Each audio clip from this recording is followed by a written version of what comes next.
Buonasera a tutti. Il primo appuntamento serale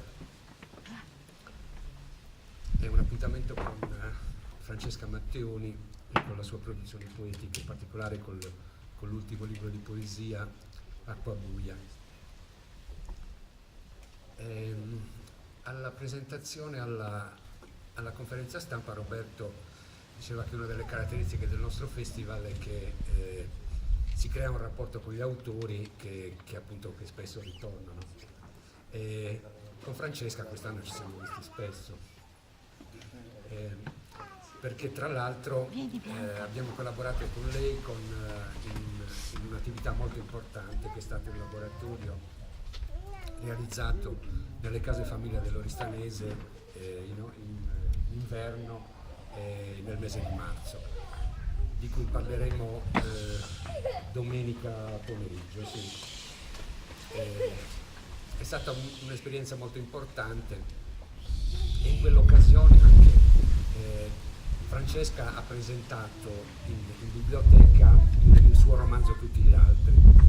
Sono delle opere, dei lavori molto importanti, molto significativi, e io sono felice che stasera, sono stato proprio felice che Roberto abbia accettato di proporre anche al pubblico del Cabulane de esos Poetas la figura e l'opera di Francesca.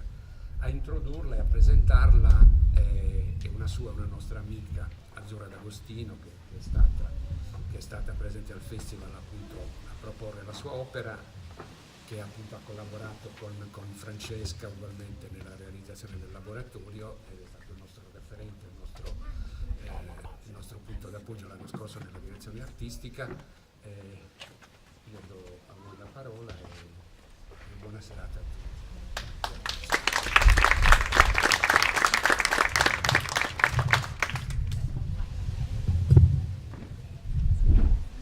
Buonasera e bentrovati in questo 2 settembre ventoso e bellissimo. Ringrazio Mario e Roberto e Seneghe intera, che è un paese che ormai ho adottato, non è lui a adottare mai, sono io che ho adottato nel cuore, e quindi sono felicissima di essere qui per poter parlare di un'amica. La cosa particolare, come la fortuna che succede a volte, è che si diventa amici attraverso la poesia. Io ricordo benissimo come ho conosciuto Francesco, perché avevo letto il suo primo libro che si chiama Appunti dal parco, o comunque era insomma il primo libro suo che mi era capitato. Artico, sì, i miei titoli sì, stava scrivendo Appunti dal parco e avevo letto Artico, e le scrissi in una recensione, ci telefonammo e scoprimmo di abitare anche vicine, perché lei sta a Pistoia e io sto in Appennino. E che cosa mi ha colpito della poesia di Francesca e che secondo me si è evoluto in questi 10 anni di incontro, perché alla fine sono passati ormai sicuramente 10 anni, innanzitutto la capacità e la voglia di esplorare una lingua molto ricca. Quindi c'è una continua visione e la capacità di sorprendere attraverso un verso dietro l'altro, che però non è mai scontato. Questo è ovvio che nella poesia è sempre così, però in Francesca in particolare mi sembra molto forte questo aspetto visivo, questo aspetto anche metamorfico in un certo senso, perché c'è sempre moltissima natura che si fa persona e viceversa, e questa cosa arricchisce naturalmente la tensione verso il suo lavoro, ma anche verso un'accoglienza del mondo a tutto tondo. Un grande amore proprio per le foglie, per le piante, gli animali, il mare, il cielo, e come era in Artico, che sebbene dal titolo possa sembrare qualcosa di glaciale, che quindi non ha natura, invece è ricco, è qualcosa come un sopito, un possibile che avviene. Mano a mano nei suoi libri è cresciuta ed si è perfezionata, si è raffinata anche, se vogliamo, questo sguardo trasversale nelle cose. In particolare in Acqua Buia questa vicenda si fa interessante proprio perché c'è uno sguardo sull'infanzia in un certo senso, uno sguardo sull'infanzia che ha la caratteristica principale dello sguardo che Francesca dà sull'infanzia, che probabilmente viene dal suo essere una storica del folklore, quindi una persona che studia anche in modo accademico, quindi in modo approfondito, l'archetipo e il segreto che sta dietro alle fiabe. Quindi il suo mondo, il mondo bambino di cui parla, non è mai bambinesco, è un mondo in cui già nella parola acqua buia, che potrebbe essere l'acqua originaria, no? Da cui veniamo, in realtà c'è un tocco di mistero quasi inquietante. Quindi l'infanzia non è pacificata, l'infanzia non è quel momento in cui tutto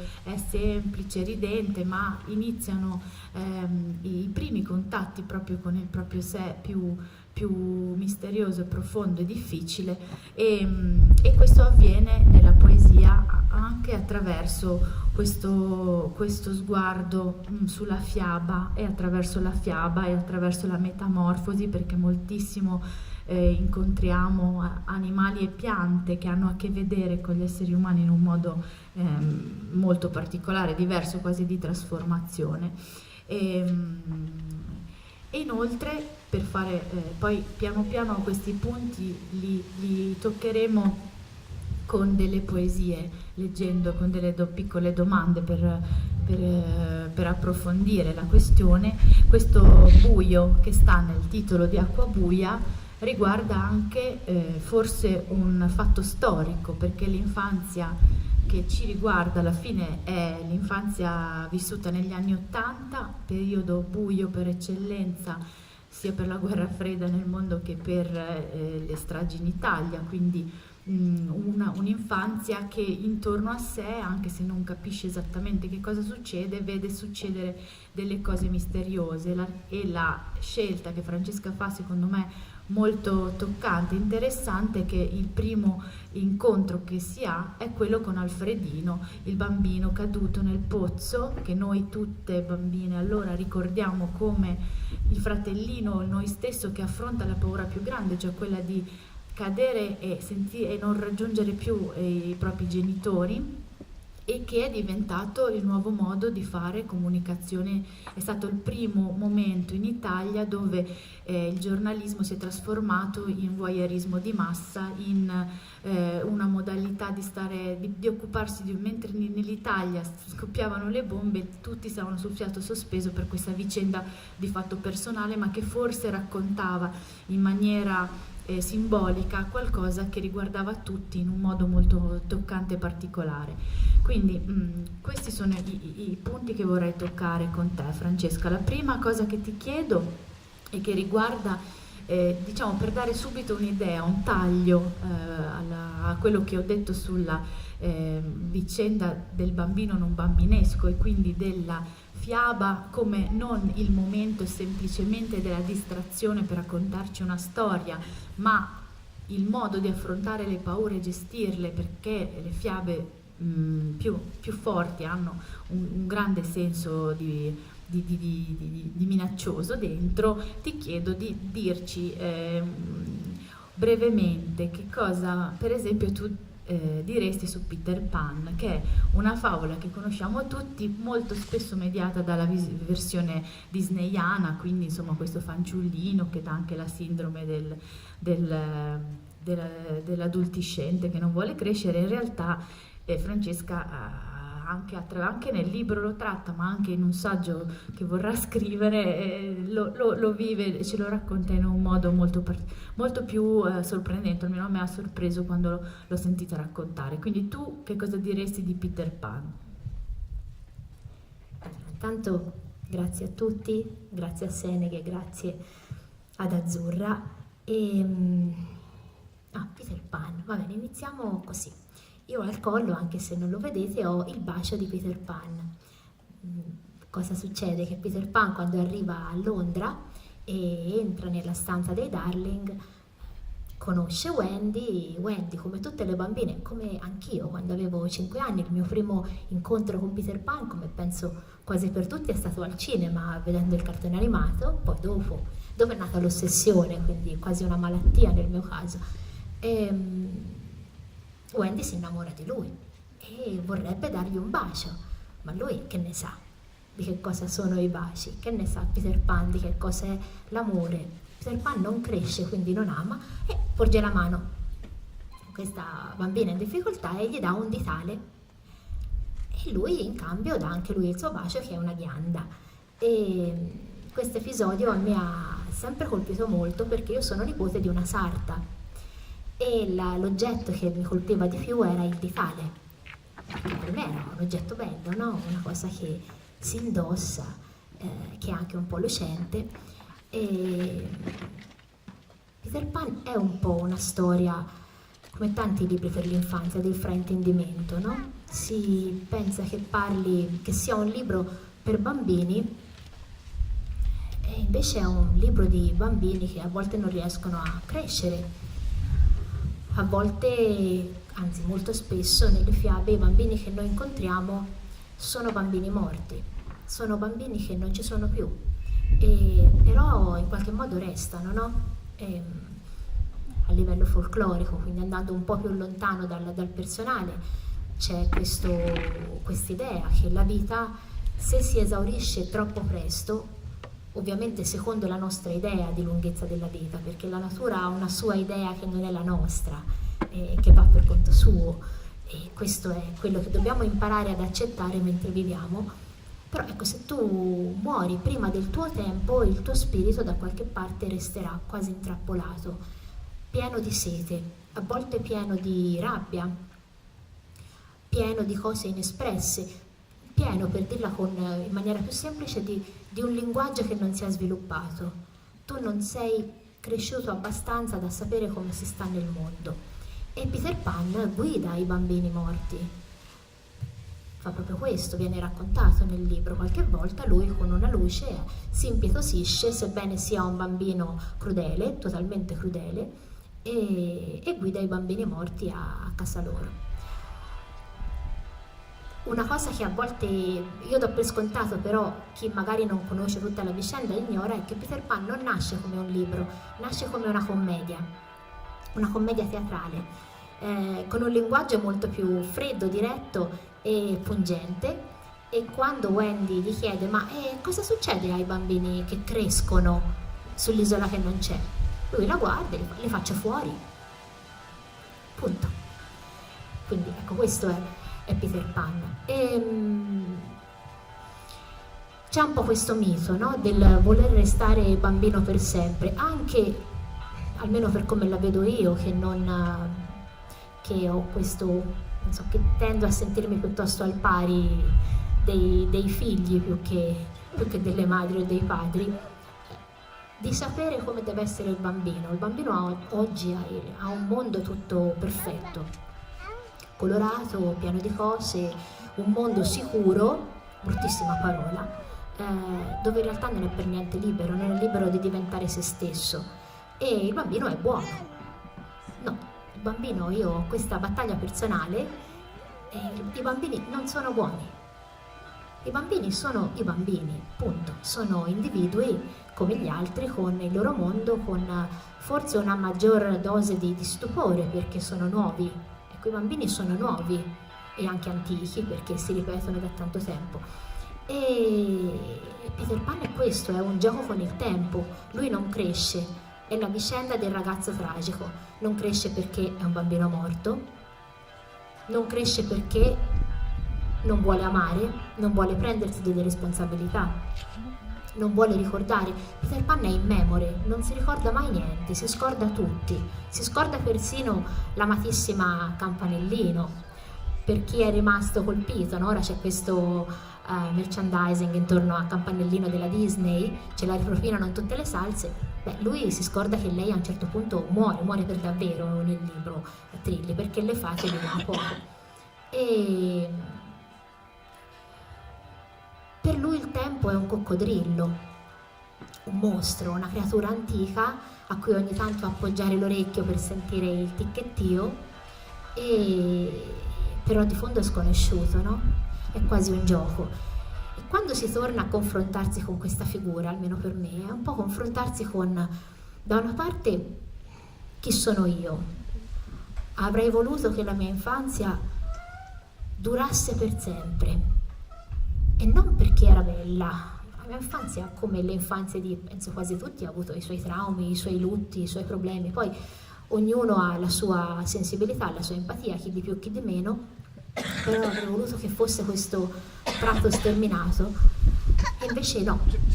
L'infanzia da qualche parte dura per sempre. Se io fossi un armadio e potessi aprirmi, dentro ci sarebbe ancora la Francesca con le trecce che comanda nel prato che cosa bisogna fare e non fare agli altri bambini. Però a un certo punto vive per sempre se se ne prende coscienza, se si accetta anche che le cose arrivino alla loro fine, che noi si arrivi alla loro fine. I bambini lo sanno benissimo che si finisce. Una delle cose che io mi sento spesso dire è, anche come un gioco da tanti bambini che iniziano appunto a ragionare con la loro lingua, discorsi sulla morte. E diceva Azzurra di Alfredo. Alfredo poi negli anni per me è diventato un simbolo, perché in realtà quando si scrive, insomma, siamo un po' noiosi secondo me, si torna sempre sulla stessa roba, no? Si va in cerchio, si scopre anche che il tempo non va affatto, il tempo non va dritto, il tempo non è una freccia, il tempo gira sempre sulla solita roba, solo che un giorno non hai le rughe, il giorno dopo ce le hai, però sei sempre un bambino in confronto al tempo. E tu dici, ma perché questa cosa mi ha così colpito? Allora, io sono più o meno coetanea di Alfredino, lui è rimasto un bambino di 5 anni, io sono diventata una donna un po' più grande, e oltre a tutto questo schifo mediatico, perché chi si ricorda il simpatico Emilio Fede, tutta questa roba che io negli anni mi sono rivista, insomma è abbastanza brutto, però c'è il fatto che questo lo dice la televisione, quindi e quello che sta accadendo è tutto vero. E io posso toccare un bambino come me che è nel buio, e per i bambini almeno per me lo realizzo dopo, fu traumatico. Io giocai tutta l'estate a salvare i bambini che cadevano nei pozzi, questo fu il gioco di tutta l'estate, fermare il tempo. Quando poi uno cresce, a volte le fiabe, perché nelle fiabe ci si perde, nelle fiabe si perde tutto, si perde la propria identità, si perde la casa, siamo rifiutati, si va da un'altra parte, si riscopre la parola casa e si scopre una cosa, secondo me, almeno molto importante, che la famiglia non è quella da cui si parte, è quella che si trova. A volte le due cose coincidono per una strana magia anche un po' dolorosa. E quando poi uno appunto vive, scopre che le fiabe sono vere e che si muore davvero, non solo nella televisione, che Alfredo è vero, che può essere tuo cugino, tuo fratello, la tua amica, così. Prima c'era e ora? E ora c'è, perché c'è, ma non è più lì, non lo tocco più. E allora si scrive anche per fare i conti con queste cose. Quindi io sono arrivata ad Acquabuia, almeno per me, chiudendo un cerchio che era iniziato con Artico, era andata un po' più lontano fra animali come le foche, che hanno questi occhi umani stupendi, commoventi, e poi si torna e si dice, ma io volevo dire questo. Allora, che cos'è l'Acquabuia? È una parola che mette insieme la vita e la paura. Poi, siccome in realtà si scrive basandosi su roba molto più banale, cioè su quello che si fa, si conosce ogni giorno, per me è l'acqua del lavatoio. Nel paese di montagna da cui viene mio padre, la mia famiglia paterna, ma anche a Pistoia è piena di vecchi lavatoi, c'era un lavatoio che è stato in uso fino alla mia prima infanzia e c'era quest'acqua saponosa, veniva usato, quindi l'acqua era sporca. E da una parte l'acqua sporca, dall'altra parte l'acqua limpida, ma quando veniva buio l'acqua limpida diventava nera e noi andavamo a salvare gli insetti. Questa cosa ti colpisce, ti colpisce perché è una vasca bassa, ma se io ci cadessi dentro, Allora un po' l'idea è qual è il mio compito, no? Il mio compito morale. Il mio compito morale forse è parlare per tutti i bambini che sono rimasti nel pozzo. Provarci, perché una parte di me è rimasta nel pozzo, nel lavatoio, nel pozzo, nel buio, e siamo tutti sempre bambini, cioè siamo tutti sempre piccolissimi davanti al mondo. Non so se ti ho risposto. Allora vi leggo Alfredo. E quindi niente, io avevo nelle poesie queste parole, in tante poesie pozzo e lavatoio che ritornano, e poi un giorno, quando sono diventata abbastanza grande, le cose sono diventate più chiare. Quindi vi leggo la poesia che funge da apripista, da apertura. Buio, io credo sia stato, ma come un lampo nel campo rovesciato, nell'anno che sortivo dall'ossario e mi imbischiavo al cretto, svenavo l'amnio della camiciola nel foro sgangherato della terra. Te la ricordi? La voce quando è un filo senza bocca, un fumo risalito come certe arie dell'alba, poi è limpido lo stelo, la prima cavolaia, la farfalla. Scendono per 3 giorni le trivelle, inghiottono la pelle e il tremolio. Sono il bambino ghiaccio, il bimbo immobile, roccioso, il singhiozzo. Non è che tutto ha sempre una ragione. Dal fascio acceso della televisione sei come me, mi senti, puoi salvarti. Puoi esistere anche tu dimenticato, orbato del tuo pezzo di paura. Non vedo più troppo bene il sole. Altri bambini altrove si proteggono, si calano l'un l'altro nel mio cuore. Deve essere così, mamma, che accadono le cose morte, velocemente inutili nel mondo, la screziatura delle pratoline, le ciocche troppo lunghe, aggrovigliate, i graffi, quando si corre forte, le braccia raggiate nel sudore, l'odore, le teste immerse, sporche. Questo era Alfredo attraverso di me.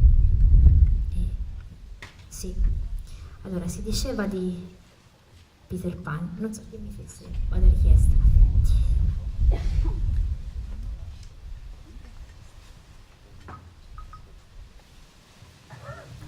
Bene, non c'è proprio una poesia, però questo bambino guerriero, perché Peter Pan è anche un bambino guerriero, no? E appunto poi io ero innamorata di Peter Pan, poi ho capito che non ne valeva la pena.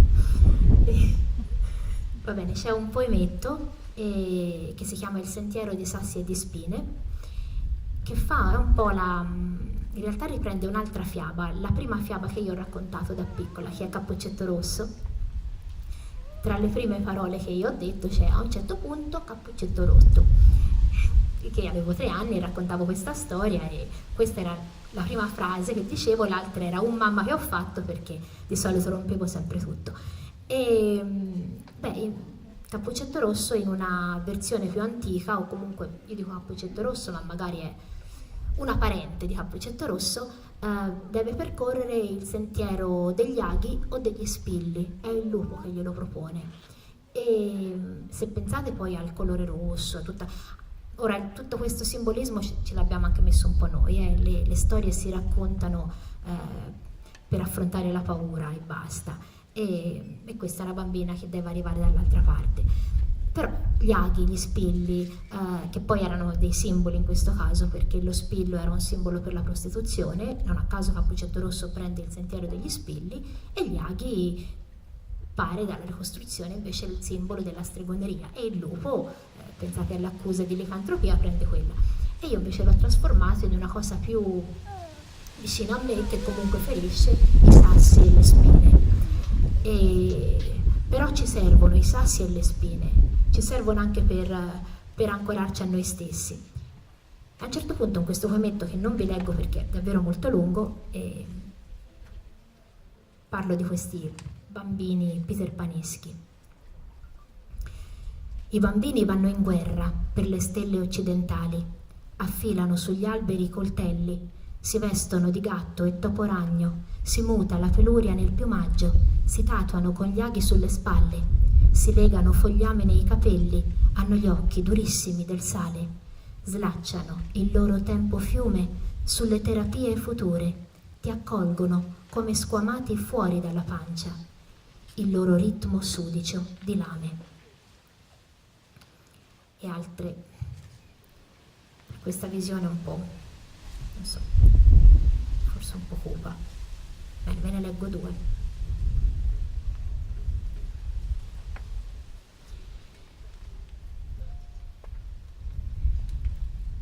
I cuccioli non sono stelle, non capiscono quando tocca morire, tocca urtarsi senza imparare, non si irradiano da alcun desiderio, vanno via continuamente contro le bestie, le piante appuntite, le fiocine, le melme strangolatrici, spargono plasma e polveri di fratelli non fuoriusciti.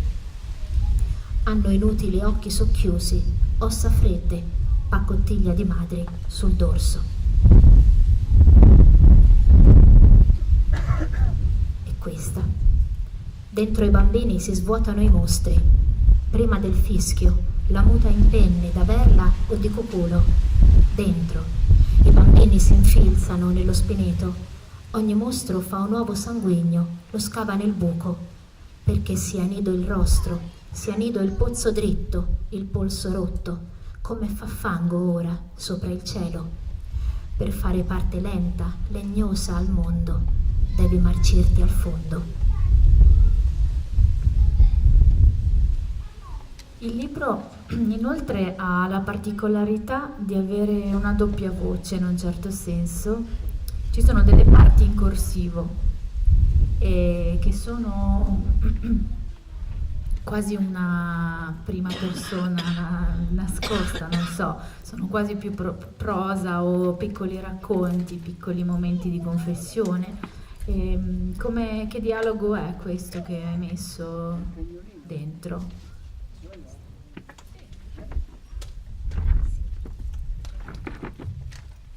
Sì, ci sono delle parti in corsivo e alcune sono in prosa. La verità? Allora, ma chi le scrive le poesie? Le scrivo io. Non sto parlando di nessun ente superiore che scrive attraverso di me, perché insomma io semmai credo agli esseri inferiori di cui facciamo parte noi.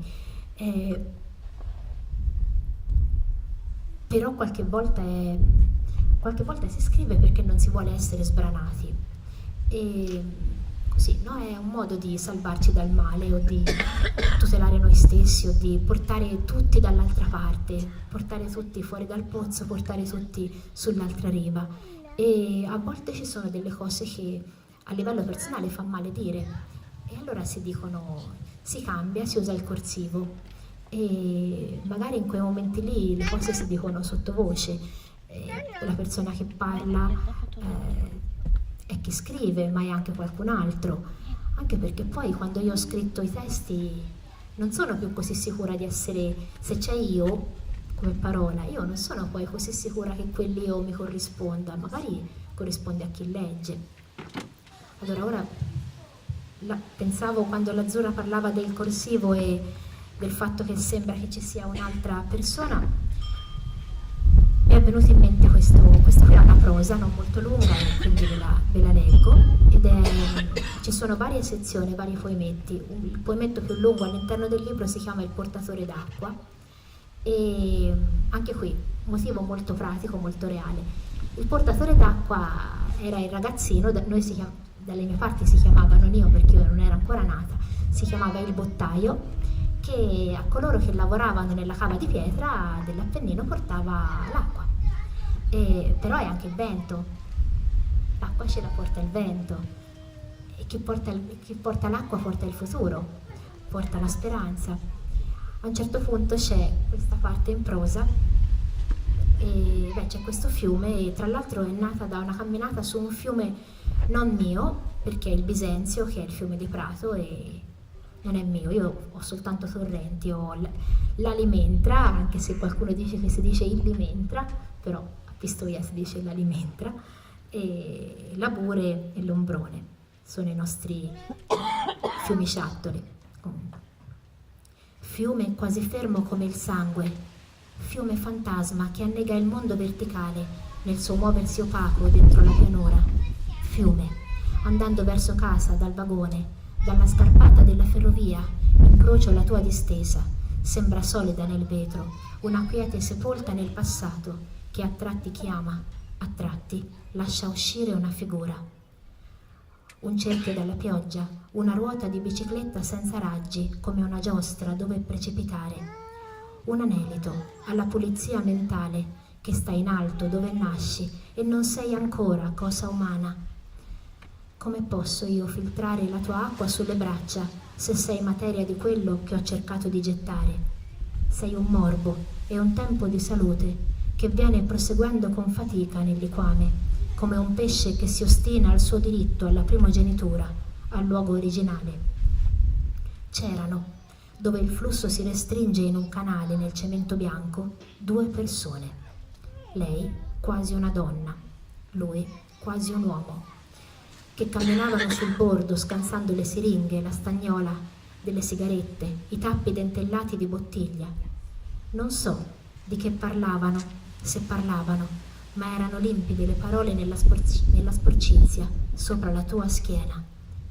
Siediti, fiume, nell'ansa tra i vestiti che non si toccano, frusciano appena sulle scarpe.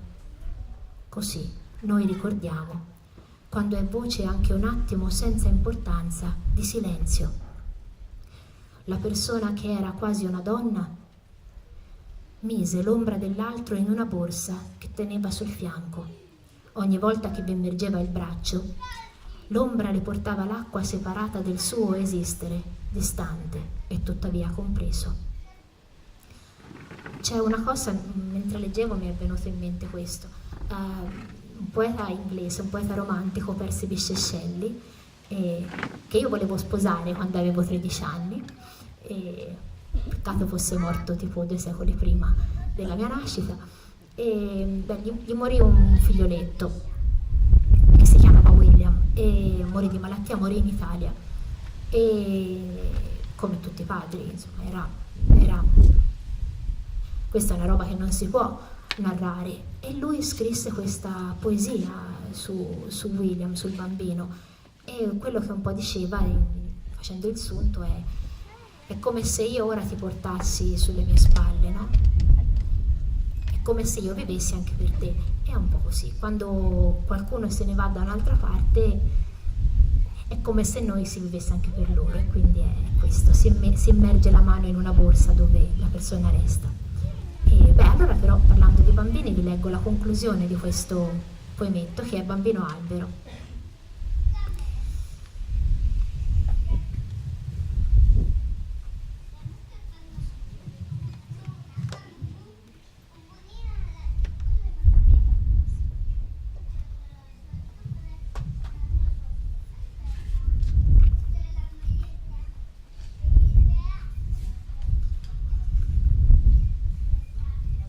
Gli ultimi 2 componimenti del portatore d'acqua. Papà, mamma. I morti hanno il cuore come una sorgente. Ti ho visto scendere nell'ombra che viene al fuoco dalla terra, dalla caverna ascosa, dai crateri, dove si arriva l'acqua, è in un sospiro. Ora stai piccolo nel palmo, una scheggia di sedimento, e mi sostengo. Ti entro spezzandomi la pancia ed il costato. Il primo umore è quello della collera, poi scorrono la flemma e la pazienza, sporto nelle pupille il tuo sparire, nuotano fuori il sangue e la nerezza. Cosa frange davvero questo varco, dalla tua adolescenza al mio invecchiare? Cosa unisce l'acqua nel suo corso, io che in te diminuisco, e ancora ascolto gli stessi cori fragili crepati di là dai vivi, le gore sotterranee di antenati. mi hanno rotto perché dimenticassi l'orma che fa l'esistere sul pianto, l'orma salda sui polsi cicatrizzati. Mentre morivi non ti seppellivo, ti inaridivo a fiore schiacciato, succhiavo con tenacia il tuo futuro, ti inventavo. Bambino albero. E poi diventi albero, nel terreno lieve, le mani ti si spaccano di stelle, le senti nella foglia che si schiude, sale dall'acqua asciutta delle nubi nella tua carne chiara di midollo. Ed era tutto già dentro il mio cuore, ma così non lo potevo vedere. Mi muovevo intorno ad ogni cosa, senza capirne il centro, la presenza. Ora che sono centro avverto perfino l'erba vivermi tra gli arti. Mi sono strappato e ricomposto, dal caldo degli oggetti al bosco, dentro un detrito d'occhio, scavato nella testa come un gorgo. Cadono terre emerse, scoperchiano il colore sotto i mari. È tutto nuovo e antico, molto più antico del segno, del tremolare sulla crosta e il legno, come pellame eroso portato al fuori. Nuovo, questo bambino del mio tempo, del cerchio interno all'albero, segreto. Perché bambino e albero da sempre conoscono la stessa gemmatura di un'acqua così grande e sigillata, l'ascesa silenziosa, il morso stretto di una meraviglia. Ruotava il mio respiro a ossidazione, dal volto agglutinato alla corteccia, al fossile stranito dentro il calco, crescere in una lama di polmone. O albero, io posso ricordare la lunga solitudine di quando correvo senza scarpe nel cortile, le pozze, le vite immaginarie, l'essere uguale. E finché resto, e no, io non ritorno, la scorza che si estirpa dall'odore, l'ambire, il torcersi di un osso nell'amore, come un rollio continuo, sottostante, all'occhio appena nato sopra il ramo, acqua che muove al vento ogni pensiero. Grazie Francesca. Se c'è qualcuno che vuole dire qualcosa, Siamo qui, se no, se volete dire, domandare o altro, se no direi un'ultima poesia e poi ci salutiamo. Mi piace la domanda.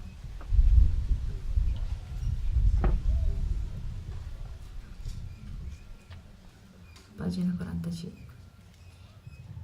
ecco, solo velocemente questo, le poesie che vi ho letto prima, le ultime due, sono Lio è maschile e siccome sono leggermente femminista, questa cosa ci tengo a precisarla, è una scelta voluta perché è un po' come se dicesse, come se mi fosse detta come parlerebbe questo altro, e questo altro è un altro maschile, se filtrasse attraverso di me, no? E questo, la poesia ti fa anche giocare in qualche modo, anche con la durata della vita. Allora, 45.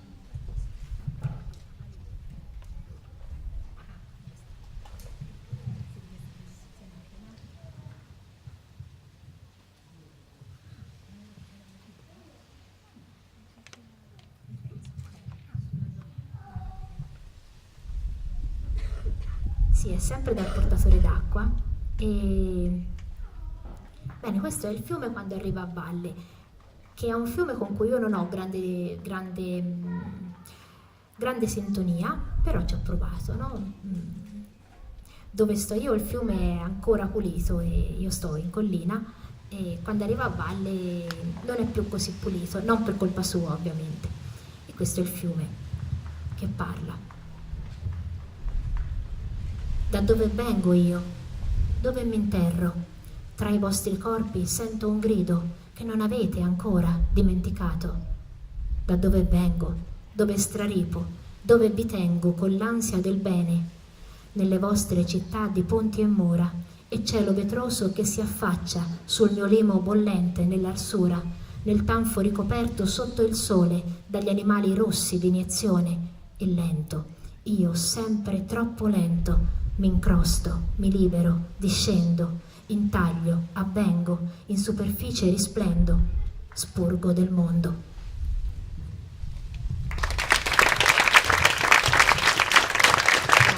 Grazie a voi.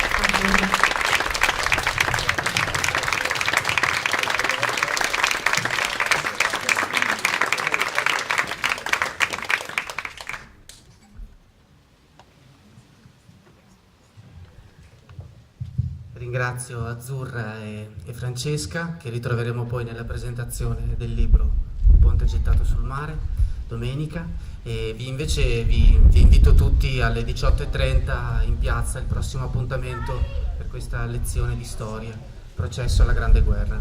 Grazie ancora a tutti.